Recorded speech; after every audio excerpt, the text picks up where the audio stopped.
John Davison Rockefeller was born in 1839 in Richford, New York, the second of 6 children in a family that knew uncertainty. His father, William Avery Rockefeller, traveled frequently as a merchant of dubious remedies and irregular presence. His mother, Eliza, held the household together through discipline and thrift. The family was not destitute, but neither were they secure. They moved several times during John's childhood, eventually settling near Cleveland, Ohio, where the young Rockefeller attended high school and took a 10-week course in bookkeeping. He was not raised wealthy. He was not educated at a university. He was not born into an established business family. He was methodical, reserved, and intensely focused on financial order in a world that had shown him how quickly stability could vanish. In 1855, at 16, Rockefeller found work as an assistant bookkeeper at Hewitt & Tuttle, a commission merchant firm in Cleveland. He earned 50 cents a day. The work was exacting and repetitive, tracking shipments of grain, produce, and goods moving through the Erie Canal and the Great Lakes.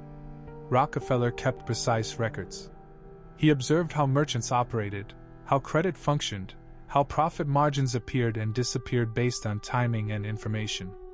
He saved his wages with deliberate care. By 1858, at 19, he had accumulated enough capital to enter a partnership. He and a neighbor, Maurice Clark, formed Clark and Rockefeller, a produce commission business. The firm bought and sold grain, meat, and farm goods. It was small but stable, and Rockefeller managed its books with relentless attention.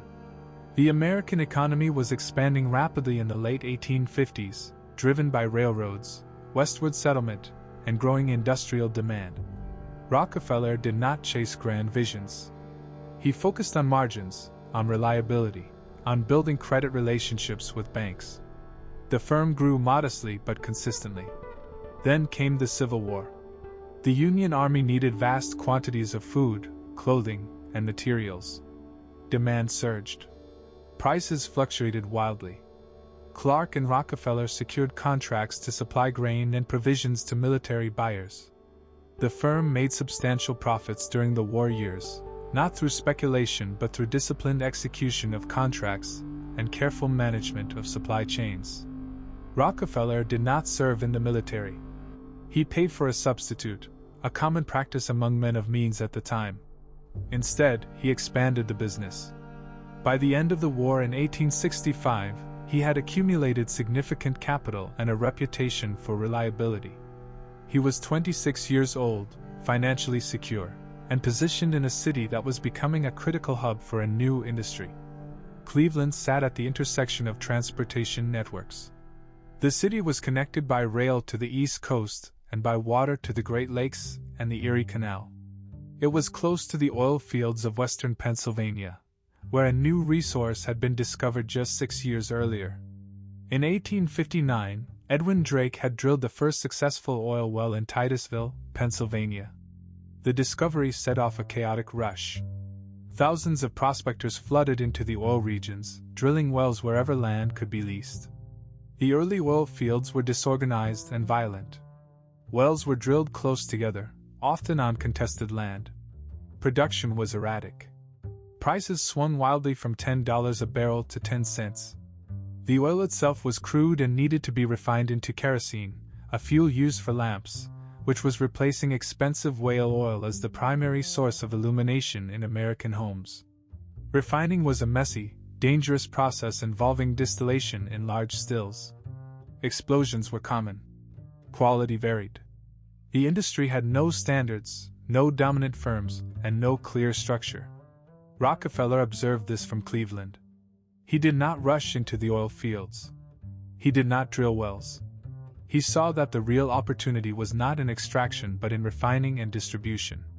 In 1863, he entered the oil business indirectly, investing in a refinery partnership with Samuel Andrews, a skilled chemist who understood the distillation process, and Maurice Clark, his existing partner.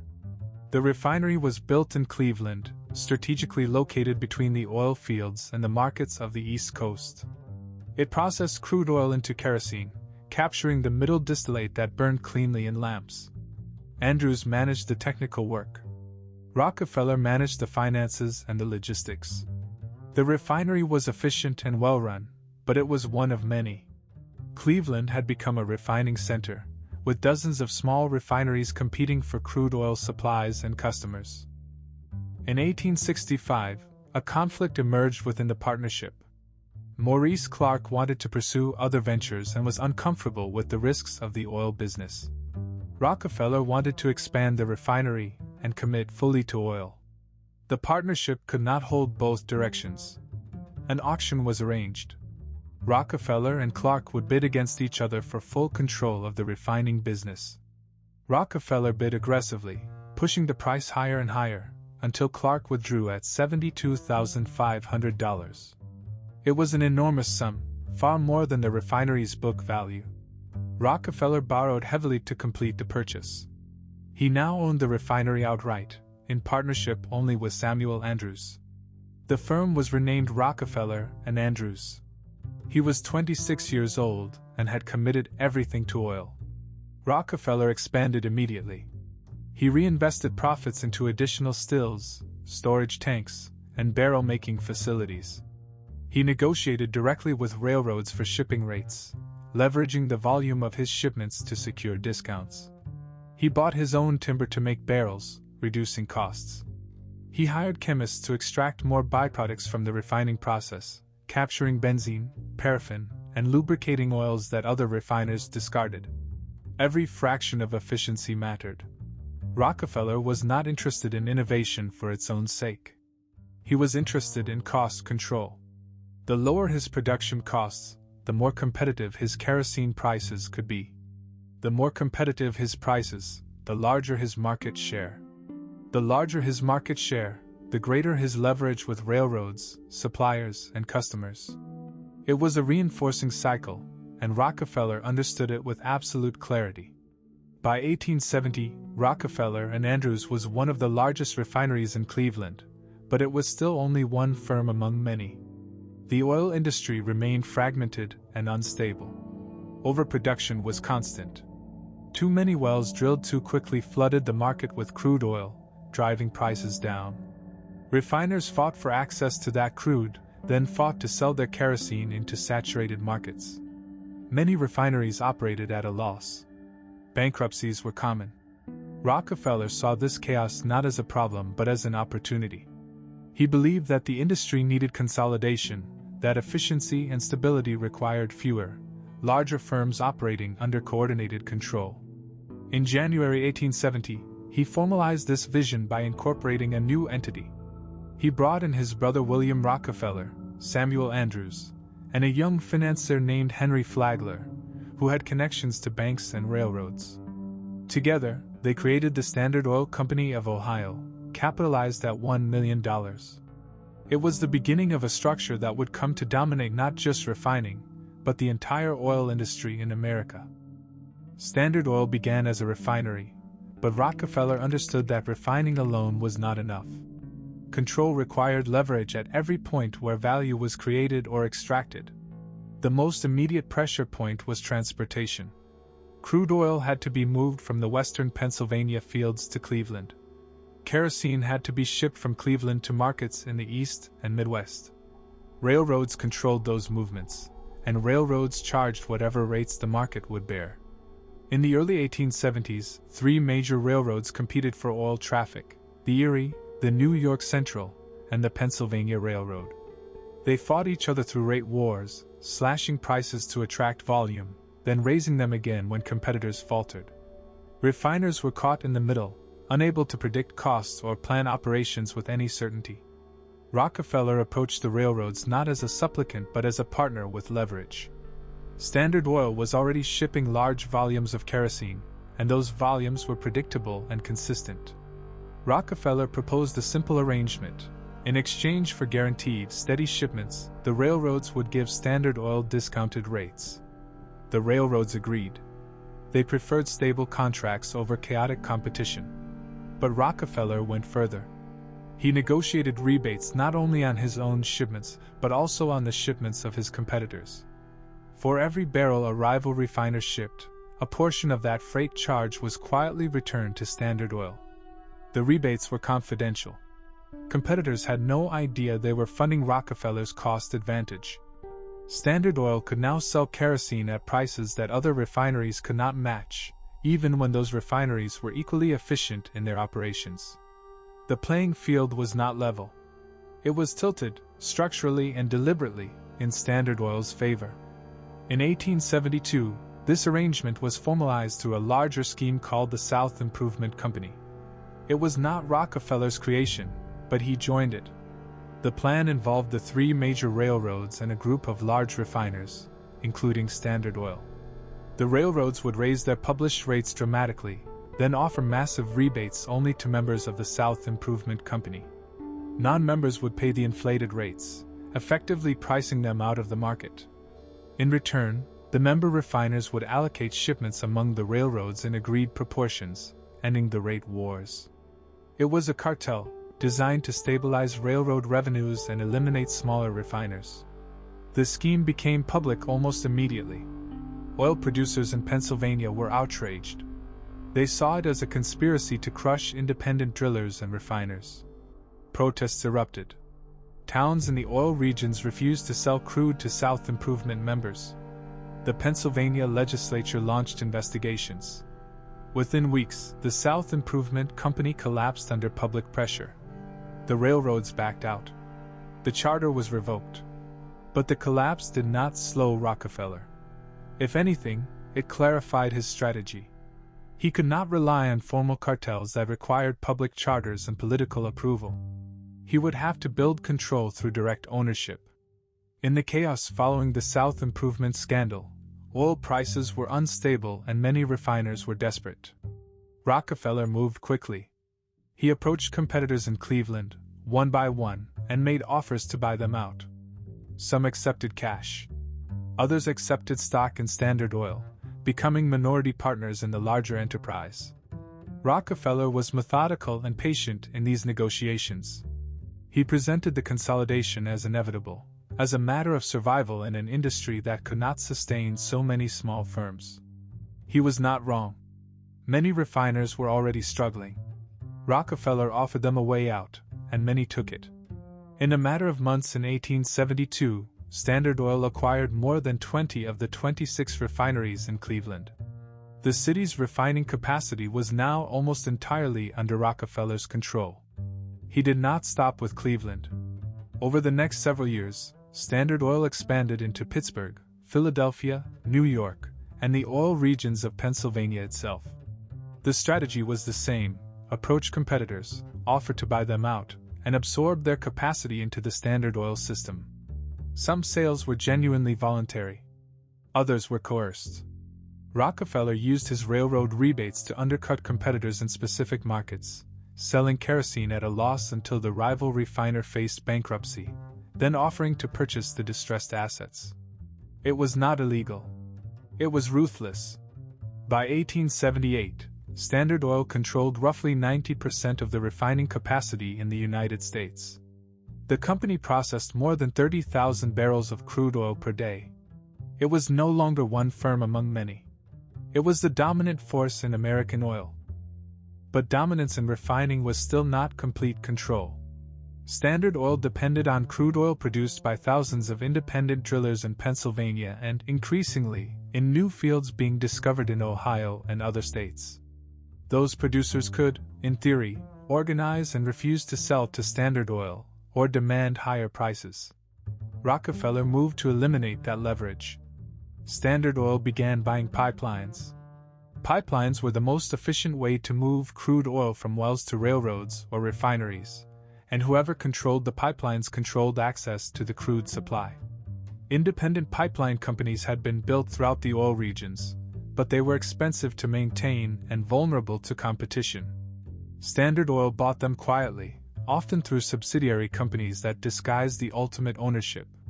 By the early 1880s, Standard Oil controlled the majority of pipeline infrastructure in the oil regions. Independent producers had fewer and fewer options for transporting their crude. They sold to Standard Oil, or they did not sell at all. At the same time, Standard Oil began integrating forward into distribution and marketing. Kerosene was sold to wholesalers, who then sold to retailers, who sold to households. Each middleman took a margin. Rockefeller saw no reason to pay those margins. Standard Oil built its own distribution network, establishing regional offices and warehouses across the country. It hired its own salesmen, who went directly to retailers and negotiated supply contracts. It developed its own brand, using standardized barrels and labels to assure customers of consistent quality. The company even began selling directly to consumers in some markets, bypassing retailers entirely. This vertical integration reduced costs at every stage and gave Standard Oil direct relationships with the end users of its product. Competitors who only refined kerosene could not match Standard Oil's prices because they were paying for distribution services that Standard Oil provided to itself at cost. The structure that emerged by 1880 was unprecedented in American business. Standard Oil was not simply a large company. It was a coordinated system of refineries, pipelines, distribution networks, and transportation contracts, all controlled from a central office in New York. Rockefeller managed this empire with the same discipline he had applied to his first bookkeeping job. Information flowed up from every region. Costs were tracked in detail. Decisions were made collectively by a small group of executives, including Rockefeller, his brother William, Henry Flagler, and a few trusted associates. They met regularly to review reports, set prices, allocate resources, and plan expansions. There was no waste, no duplication, no independence. Every piece of the system served the whole. But there was a legal problem. Standard Oil was incorporated in Ohio, and Ohio law limited the company's ability to own property or operate businesses in other states. The acquisitions Rockefeller had made in Pennsylvania, New York, and elsewhere were legally held by separate corporations, controlled by Standard Oil through informal agreements and interlocking directorships. This structure was fragile. A legal challenge or a hostile state government could disrupt it. In 1882, Rockefeller and his lawyers created a solution, the Standard Oil Trust.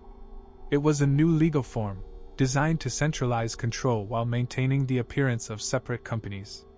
All of the stock in the various Standard Oil entities was transferred to a board of 9 trustees, led by Rockefeller. The trustees had full authority to manage the companies as a unified enterprise. Shareholders in the individual companies received trust certificates in return, entitling them to dividends but not to control. The trust formalized what had already existed in practice, but it also made the scale of Standard Oil's dominance visible and undeniable. By 1882, the Standard Oil Trust controlled more than 90% of oil refining in the United States, owned thousands of miles of pipelines, and distributed kerosene to virtually every corner of the country. It was the largest and most powerful corporation in America, and John D. Rockefeller, at 43 years old, was the wealthiest man in the nation. The creation of the trust did not end Standard Oil's expansion. It accelerated it. With centralized control and vast capital reserves, the company moved into every aspect of the oil business that it did not already dominate. In the early 1880s, new oil fields were discovered in Ohio, particularly in the Lima region. The crude oil from these fields was different from Pennsylvania crude. It contained high levels of sulfur, which made it smell foul and burn poorly when refined into kerosene using standard methods. Most refiners avoided Lima crude.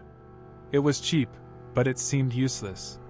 Rockefeller saw an opportunity. He instructed Standard Oil's chemists to solve the sulfur problem.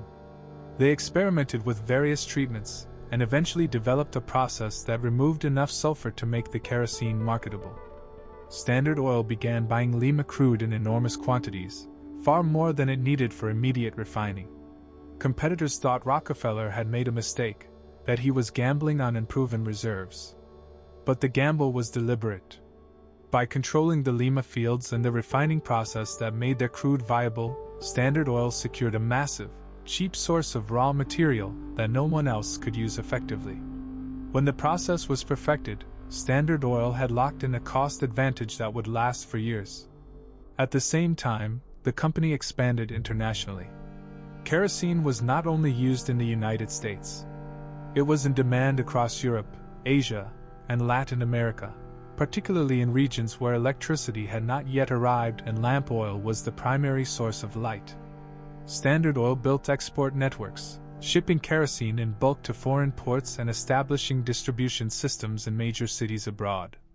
The company faced competition from Russian oil producers, particularly the Nobels and the Rothschilds, who controlled oil fields near Baku on the Caspian Sea. Russian kerosene was cheaper to produce in some markets, and it threatened Standard Oil's dominance in Europe and Asia.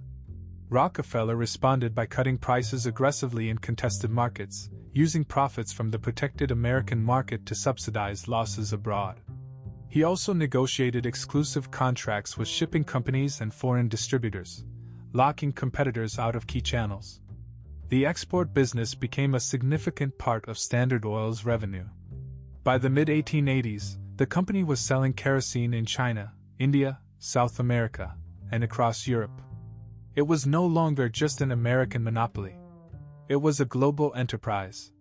But as Standard Oil grew, so did opposition. The trust's power was visible and undeniable, and it generated resentment among those it had displaced or subordinated. Independent oil producers, particularly in Pennsylvania, despised the company. They saw Standard Oil as a parasite that profited from their labor while controlling the prices they received for crude oil. Small refiners who had been forced to sell or driven out of business became vocal critics. Journalists began investigating the company's practices, publishing exposés about the railroad rebates, the pipeline monopolies, and the aggressive tactics used to eliminate competition. These investigations were not isolated. They reflected a broader shift in American public opinion. The late 19th century saw the rise of large corporations in many industries, including steel, railroads, and meatpacking. These corporations generated enormous wealth, but they also concentrated power in ways that alarmed farmers, workers, and small business owners. A political movement began to form, demanding government action to restrain corporate power and restore competition. In 1890, the United States Congress passed the Sherman Antitrust Act. The law made it illegal to monopolize trade or commerce, or to form combinations in restraint of trade.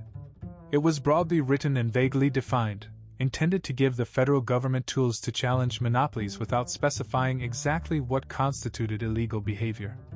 The law's impact was uncertain. No one knew how courts would interpret it or whether it would be enforced aggressively.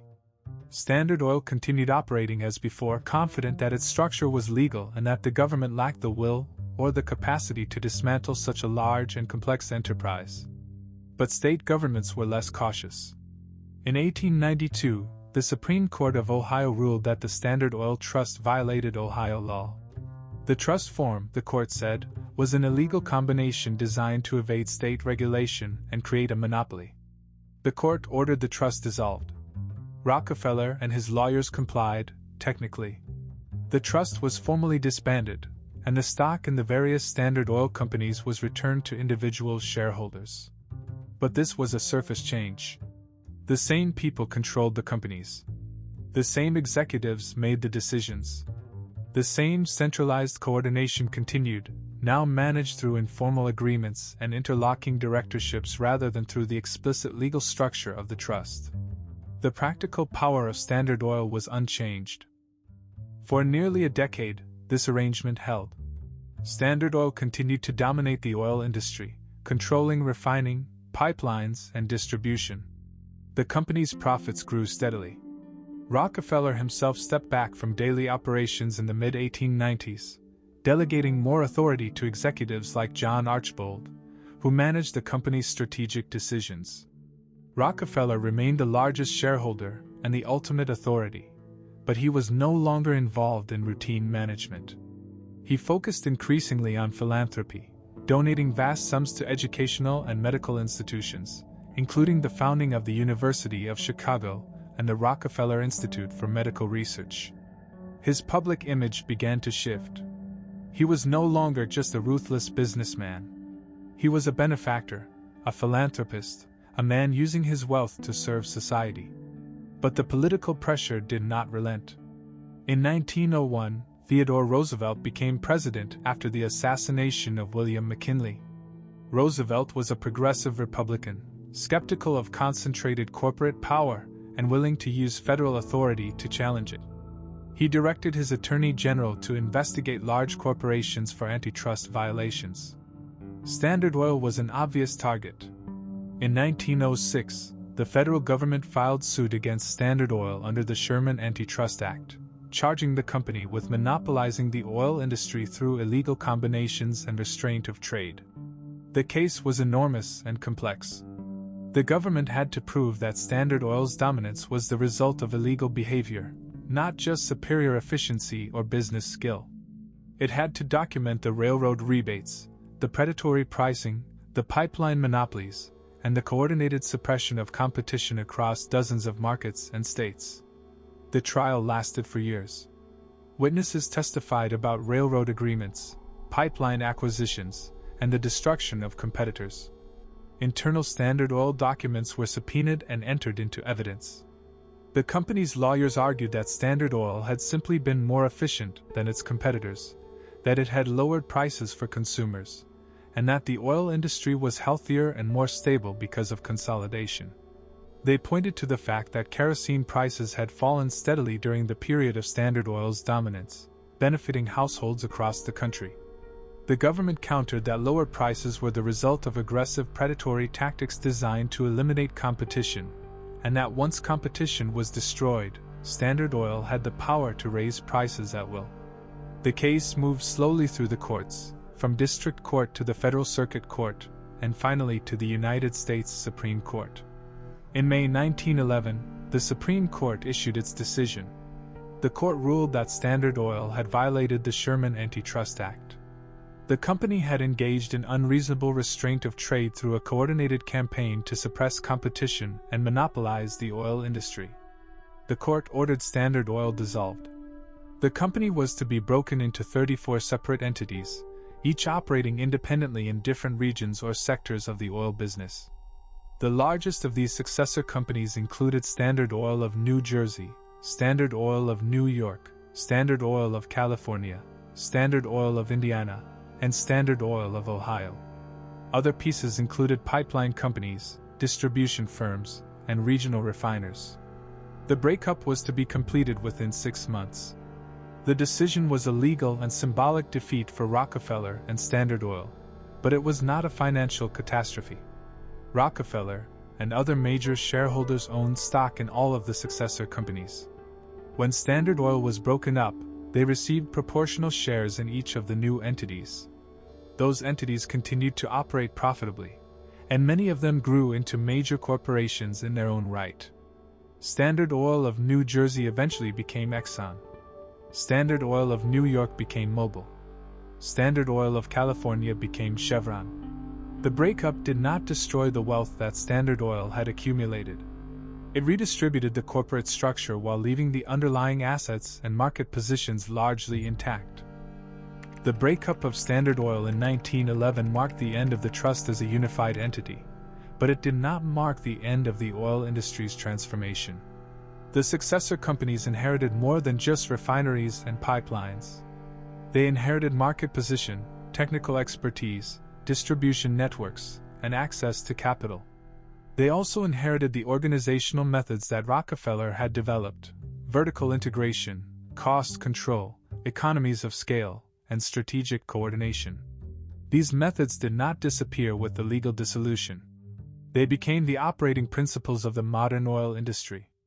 The timing of the breakup coincided with a fundamental shift in the nature of oil itself. For decades, kerosene had been the primary product. Oil was valued because it could be refined into lamp fuel. But by the early 20th century, that market was fading. Electric lighting was spreading rapidly through American cities. Homes, businesses, and streets were being wired. The demand for kerosene was declining, and the oil industry faced the possibility of obsolescence. What saved it was the automobile. Internal combustion engines required gasoline, a lighter fraction of crude oil that refiners had previously treated as a waste product or a minor byproduct. In the early 1900s, gasoline was often discarded or sold cheaply as a cleaning solvent. But as automobile production expanded, Driven by Henry Ford's Model T and the broader growth of the automotive industry, gasoline became the most valuable product that could be extracted from crude oil.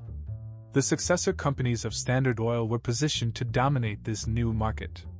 They controlled refining capacity, distribution infrastructure, and access to crude oil supplies. They adapted quickly, retooling refineries to maximize gasoline output and building networks of filling stations to sell fuel directly to motorists. Standard Oil of New Jersey, which retained the largest share of refining and marketing operations, became particularly aggressive in this transition. The company invested in research to improve gasoline quality, developing additives and refining techniques that increased engine performance. It built pipelines specifically designed to transport gasoline rather than kerosene. It established branded filling stations across the country, using the name Esso, derived from the initials SO for Standard Oil. The shift from kerosene to gasoline was not just a change in product. It was a change in the relationship between the oil industry and American society. Gasoline powered transportation, commerce, and eventually the entire structure of 20th century industrial life. At the same time, new sources of crude oil were being discovered. Texas, California, and Oklahoma emerged as major oil-producing states, rivaling and eventually surpassing the original Pennsylvania fields. The most significant discovery came in 1901, when a drilling crew struck oil at Spindletop, near Beaumont, Texas. The well erupted in a gusher that produced more than 70,000 barrels per day, far exceeding any previous discovery. Spindletop demonstrated that oil could be found in quantities that dwarfed the Pennsylvania fields, and it triggered a new wave of exploration and drilling across the Southwest. New companies emerged to exploit these fields, including Gulf Oil and the Texas Company, which later became Texaco. These firms were not part of the old Standard Oil system, and they operated independently, challenging the dominance of the successor companies in certain regional markets. But the breakup had not restored genuine competition in the way that reformers had hoped. The successor companies did not fight each other aggressively. They had overlapping ownership, shared histories, and mutual interests in maintaining price stability. In practice, they often coordinated informally, dividing markets and avoiding destructive price wars. This was not a formal cartel. It was a loose alignment based on common incentives and long-standing relationships. The federal government continued to monitor the oil industry, but enforcement of antitrust law remained inconsistent. The successor companies grew steadily through the 1910s and 1920s, expanding their refining capacity, acquiring new oil fields, and extending their distribution networks. Rockefeller himself was no longer involved in any of this. By 1911, he had fully retired from active business. He was 72 years old and spent his time managing his philanthropic activities. He had established the Rockefeller Foundation in 1913, endowing it with hundreds of millions of dollars to support public health, scientific research, and education. The foundation funded campaigns to eradicate hookworm in the American South, to combat yellow fever and malaria internationally, and to establish medical schools and research institutions. Rockefeller's donations built the University of Chicago into a major research university. They funded the Rockefeller Institute for Medical Research, which became a leading center for biological and medical science. He gave money to historically black colleges, to Baptist churches, and to a wide range of educational and social causes. The scale of his philanthropy was unprecedented, and it reshaped his public reputation. He was no longer seen only as a monopolist. He was also seen as a benefactor, though opinions remained divided about whether his charitable work redeemed or simply masked the methods by which he had accumulated his wealth. He lived quietly in his later years, dividing his time between his estate in Pocantico Hills, New York, and a winter home in Florida. He played golf, attended church, and maintained a strict daily routine. He gave away dimes to children and strangers, a habit that became widely known and somewhat symbolic of his public image as a frugal, methodical man who had built an empire through discipline. He avoided public speaking and rarely gave interviews. When he did speak, it was in careful, measured language that emphasized efficiency, order, and stewardship. He expressed no regret about the methods he had used to build Standard Oil. He believed that consolidation had been necessary and beneficial, that it had brought stability to a chaotic industry and reduced costs for consumers. He saw himself as a builder, not a predator. The oil industry, meanwhile, continued to expand globally. The First World War demonstrated the strategic importance of oil in modern warfare. Navies transitioned from coal to oil-powered ships. Armies relied on trucks, tanks, and airplanes, all of which required gasoline and lubricants. The British and French governments secured access to oil supplies in the Middle East, negotiating agreements with local rulers and establishing footholds in Persia, Mesopotamia, and the Arabian Peninsula. American companies, including the Standard Oil successors, pursued opportunities abroad, competing with British, Dutch, and French firms for exploration rights and market access. Oil was no longer just a commodity. It was a strategic resource, tied to national security, military power, and geopolitical influence. In the United States, the 1920s saw explosive growth in automobile ownership, suburban development, and road construction. Gasoline consumption increased rapidly. The successor companies expanded their refining capacity and built vast networks of filling stations, pipelines, and storage facilities.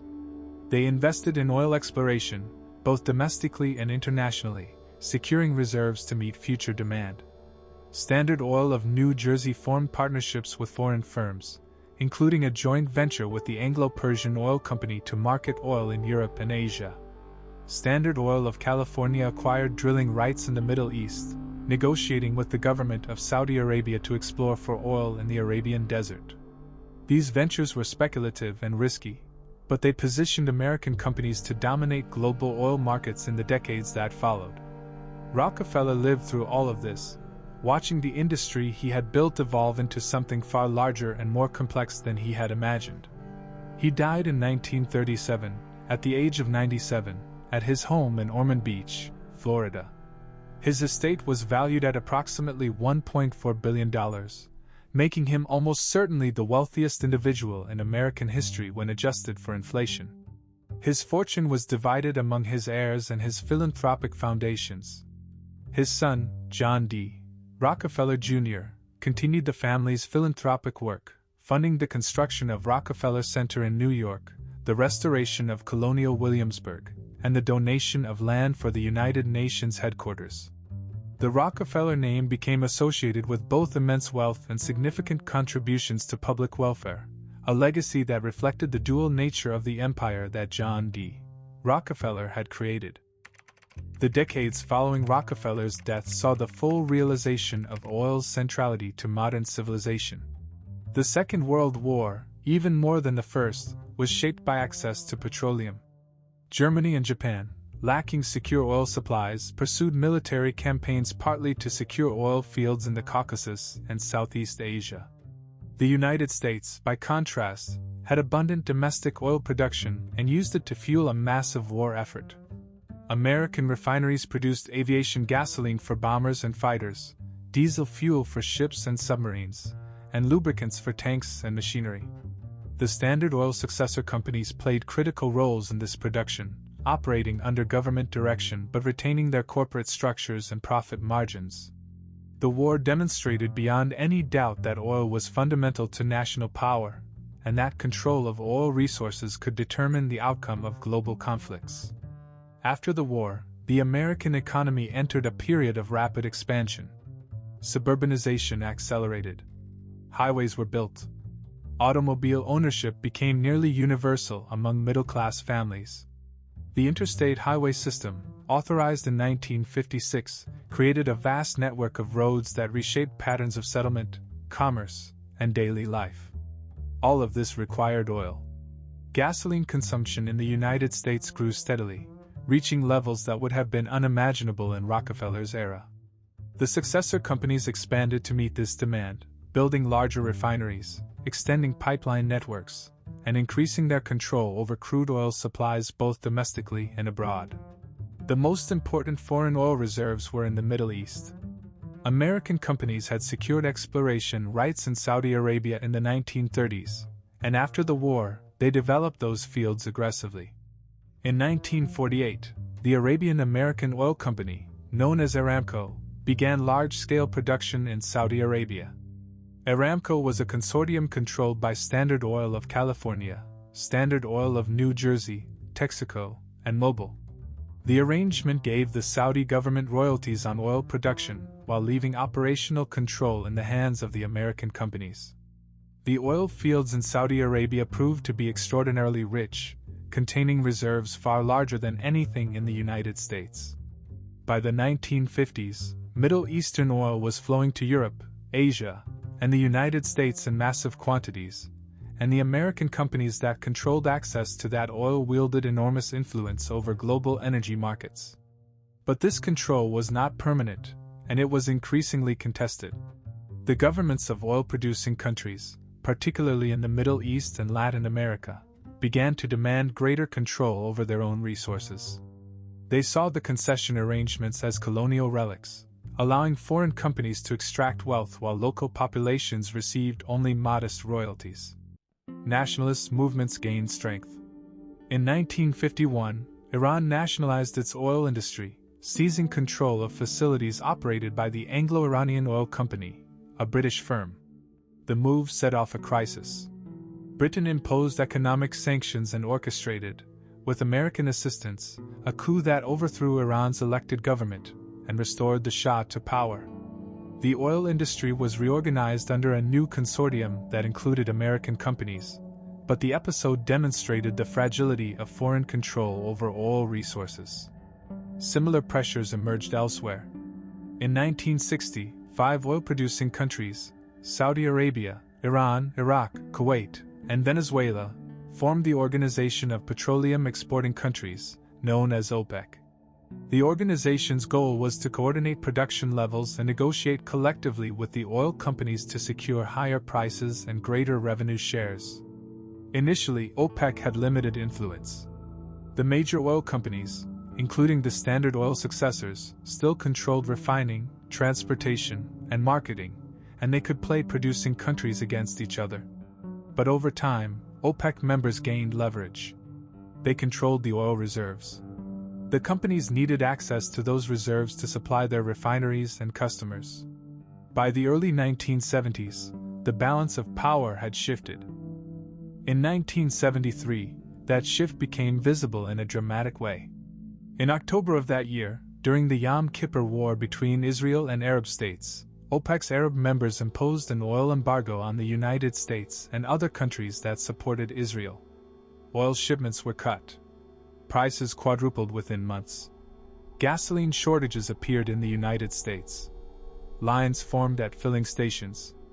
The American economy, which had grown accustomed to cheap and abundant energy, was suddenly confronted with scarcity and high prices.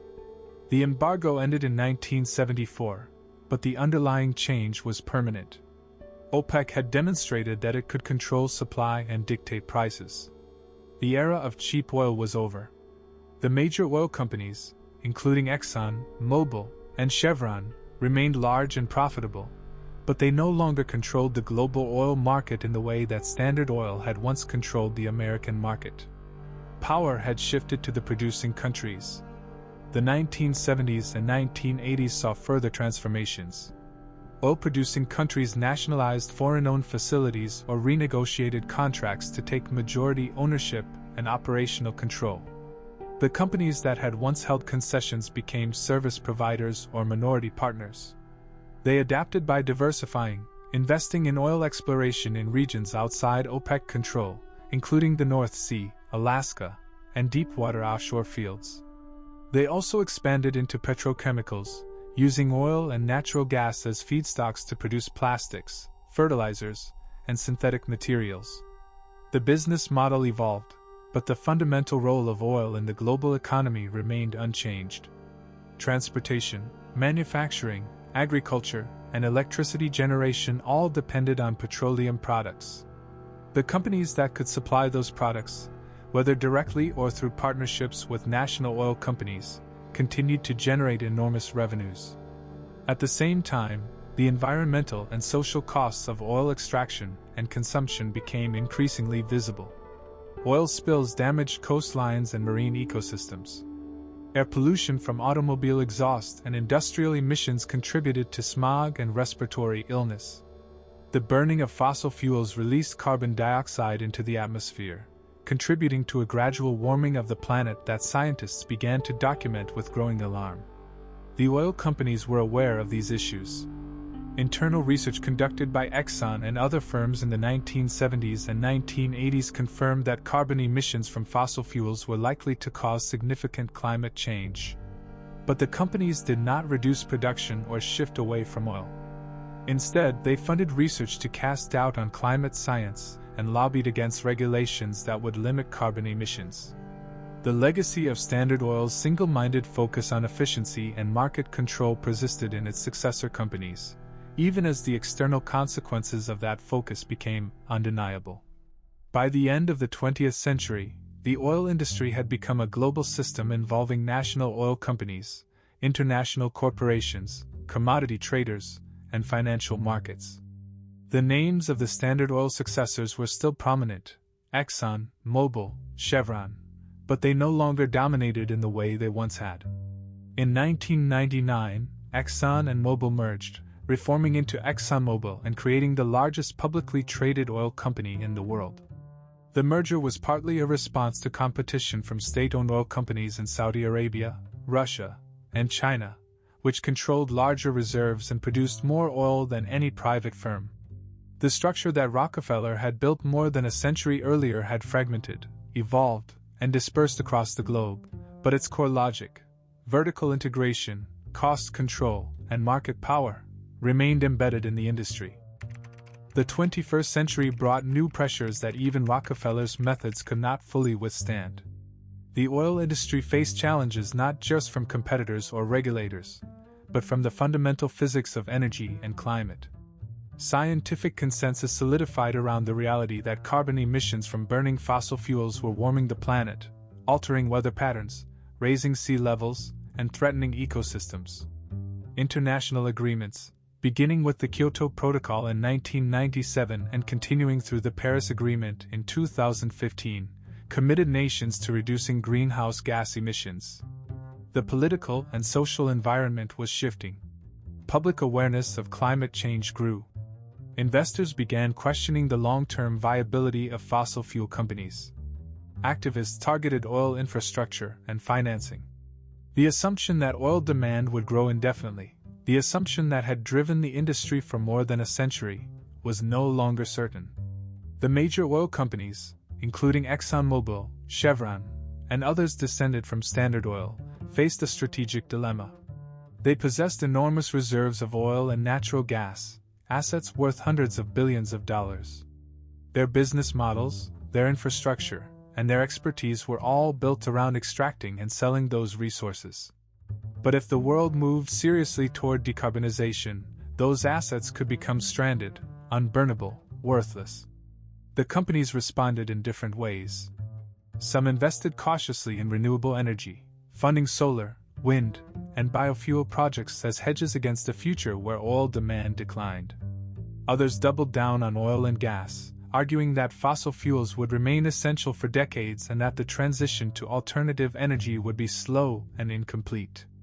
Most pursued both strategies simultaneously, speaking publicly about sustainability while continuing to invest primarily in oil and gas exploration and production. The geopolitical landscape also shifted. The rise of China and India as major economies increased global energy demand, but it also empowered national oil companies that operated with different priorities than the shareholder-driven corporations descended from Standard Oil. China's state-owned oil companies secured access to reserves in Africa, Latin America, and Central Asia, driven by national energy security rather than profit maximization.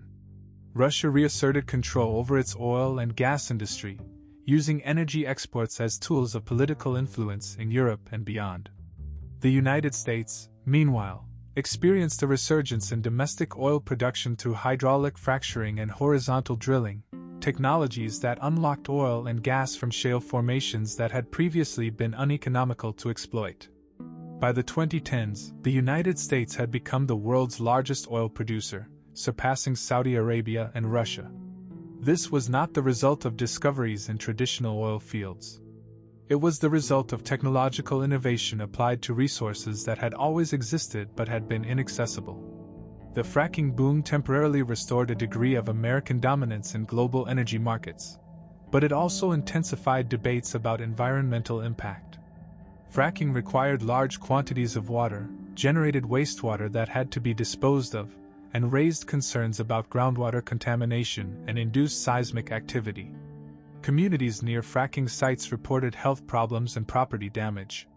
The industry argued that fracking was safe when properly regulated and that it provided economic benefits through jobs, tax revenue, and energy independence.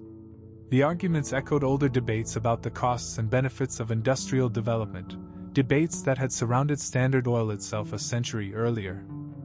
Meanwhile, the structure of energy consumption was beginning to change. Electric vehicles, once a niche technology, began to gain market share as battery costs declined and charging infrastructure expanded. Major automakers announced plans to phase out internal combustion engines and transition to electric powertrains. Renewable energy sources, particularly solar and wind, became cost competitive with fossil fuels in electricity generation, driven by technological improvements and economies of scale. These changes did not happen quickly enough to avert significant climate change, but they signaled a long-term shift in the trajectory of energy systems. The oil industry, which had powered the 20th century, faced the possibility that it would play a diminishing role in the 21st. The companies descended from Standard Oil remained large and profitable, but they were no longer the unchallenged giants of the global economy. Their market capitalizations were surpassed by technology companies like Apple, Microsoft, and Amazon. Their political influence remained substantial, but it was increasingly contested by environmental groups, renewable energy advocates, and governments committed to climate action. The logic that Rockefeller had pioneered, consolidation, vertical integration, cost control, and market dominance, had been extraordinarily effective in building an industry and accumulating wealth. But it had also created dependencies, externalities, and concentrations of power that societies were now attempting to unwind or regulate. Rockefeller's personal legacy remained complex and contested. His philanthropic contributions were undeniable. The institutions he funded, universities, medical research centers, public health campaigns, had saved lives, advanced knowledge, and shaped modern society in profound ways. The Rockefeller Foundation continued to operate as one of the world's largest philanthropic organizations, funding work on global health, food security, and economic development. But those contributions did not erase the methods by which the wealth had been created. Standard Oil had crushed competitors, manipulated markets, and concentrated power in ways that violated democratic principles and harmed those who stood in its way. The oil industry that emerged from Standard Oil's dominance had enriched shareholders and powered economic growth, but it had also contributed to environmental degradation, geopolitical conflict, and climate change on a scale that threatened human civilization.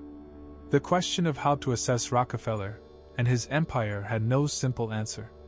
He was neither purely a villain nor purely a benefactor. He was a man who understood the logic of industrial capitalism with exceptional clarity, and applied that logic with ruthless consistency. He built a system that delivered enormous value to some and imposed enormous costs on others.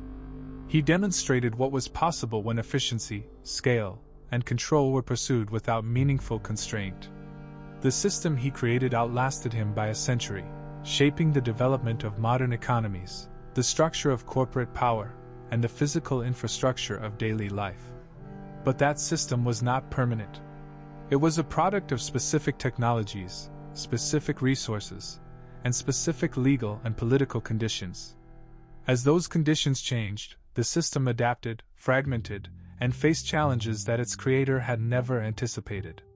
The Standard Oil empire was history, not destiny. It was a reminder of how profoundly one individual and one organization could shape the world, and how the consequences of that power could endure long after the original structure had dissolved.